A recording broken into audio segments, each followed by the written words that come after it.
ಗೋವಿಂದನಗರ ಕ್ಷೇತ್ರದ ಮೇಲೆ ಚಟ್ಪಟ್ಟಕ್ಕೆ ಬಂದಿದ್ದೀವಿ. ಕಾಂಗ್ರೆಸ್ ಸರ್ಕಾರ ಇದೊಂದು ಭ್ರಷ್ಟ ಸರ್ಕಾರ. ದಿನನಿತ್ಯ ಅಧಿಕಾರಿಗಳು ತಮ್ಮ ನಿಷ್ಠೆಯಾಗಿ ಅಧಿಕಾರವನ್ನು ಸರ್ಕಾರದ ಸೇವೆಯನ್ನು ಮಾಡಲಿಕ್ಕಾಗ್ದಿರ, ಜನಗಳ ಸೇವೆಯನ್ನು ಮಾಡಲಿಕ್ಕಾಗ್ದಿರ ಭ್ರಷ್ಟಾಚಾರದ ಮುಖಾಂತರ ಸ್ವಯಂವಾಗಿ ಆತ್ಮಹತ್ಯೆ ಮಾಡ್ಕೊಳ್ತಾ ಇದ್ದಾರೆ. ಕಳೆದ ಸಲ ಬಂದಾಗಲೂ DYSP ಗಣಪತಿ ಅವ್ರದ್ದಾಗಿತ್ತು, ಈ ಸಲ ಕೂಡ ಅಬಕಾರಿ ಇಲಾಖೆಯವ್ರದ್ದಾಗಿರ್ಬೋದು, ಎಲ್ಲ ಇಲಾಖೆಯವ್ರದ್ದು ಕೂಡ ಭಾಳ ಇದರಲ್ಲಿದೆ. ರಾಜ್ಯ ಸರ್ಕಾರ ಆದಷ್ಟು ಬೇಗ ಅಧಿಕಾರವನ್ನು ಬಿಟ್ಟು ಹೊರಡಬೇಕು ಅಂತೇಳಿ ಇಡೀ ಜನತೆ ಇವತ್ತು ಜಾಗೃತ ಆಗಿದೆ. ಜನತೆ ಜಾಗೃತಿಗೋಸ್ಕರನೇ ನಾವು ಪಾದಯಾತ್ರೆ ನಂಬ್ಕೊಳ್ತಾ ಇದ್ದೀವಿ.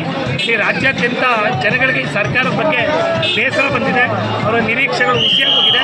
ದಯಮಾಡಿ ಸಿದ್ದರಾಮಯ್ಯನವರು ಅವ್ರಿಗೆ ನೈತಿಕತೆ ಇದ್ದರೆ ಪ್ರಜಾಪ್ರಭುತ್ವದ ಮೌಲ್ಯದೊಳಗಡೆ ಅವರೇನು ಮೂಢಾಗರಣ ಹೇಳ್ತಾರೆ, ಸಂವಿಧಾನ ಹೇಳ್ತಾರೆ, ಪ್ರಜಾಪ್ರಭುತ್ವ ಹೇಳ್ತಾರೆ, ವಾಕ್ ಸ್ವಾತಂತ್ರ್ಯ ಹೇಳ್ತಾರೆ, ಮೂರಕ್ಕೂ ಅವ್ರ ಬೆಲೆ ಕೊಡೋದಾದರೆ ರಾಜೀನಾಮೆಯನ್ನು ಕೊಟ್ಟು ಗೌರವವಾಗಿ ನಿರ್ಗಮಿಸಿ ಜೀವನ ನಾವು ಮಾಡಬೇಕು ಅಂತ ನಾನು ಪ್ರಾರ್ಥನೆ. ಸರ್, ನಿಮ್ಮ ಇದು ಹೋರಾಟಕ್ಕೆ ಯಶಸ್ಸು ಸಿಗುತ್ತಾ ಅಂತ? ಖಂಡಿತವಾಗ್ಲೂ ಸಿಗುತ್ತೆ. ಈಗಾಗಲೇ ಪ್ರತಿನಿತ್ಯ ಸಾವಿರಾರು ಜನ ಕಾರ್ಯಕರ್ತರು ಮಾತ್ರ ಅದ್ರ ಜೊತೆಗೆ ಸಾಮಾನ್ಯ ಜನ ಕೂಡ ಇದ್ರ ಜೊತೆ ಬಂದು ಭಾಗವಹಿಸ್ತಾ ಇದ್ದಾರೆ. ಯಶಸ್ವಿಯಾಗಿದೆ. ಈಗಾಗಲೇ ಹನುಮಂತನ ಆಶೀರ್ವಾದ ಕೂಡ ನಮಗೆ ಸಿಕ್ಕಿದೆ. ಬೆಂಗಲ್ ಆಂಜನೇಯ ದೇವ್ರದ್ದು ಜೊತೆನೆಲ್ಲ ನಾವು ಕಂಟಿನ್ಯೂ ಮಾಡ್ತಾ ಇದ್ದೀವಿ.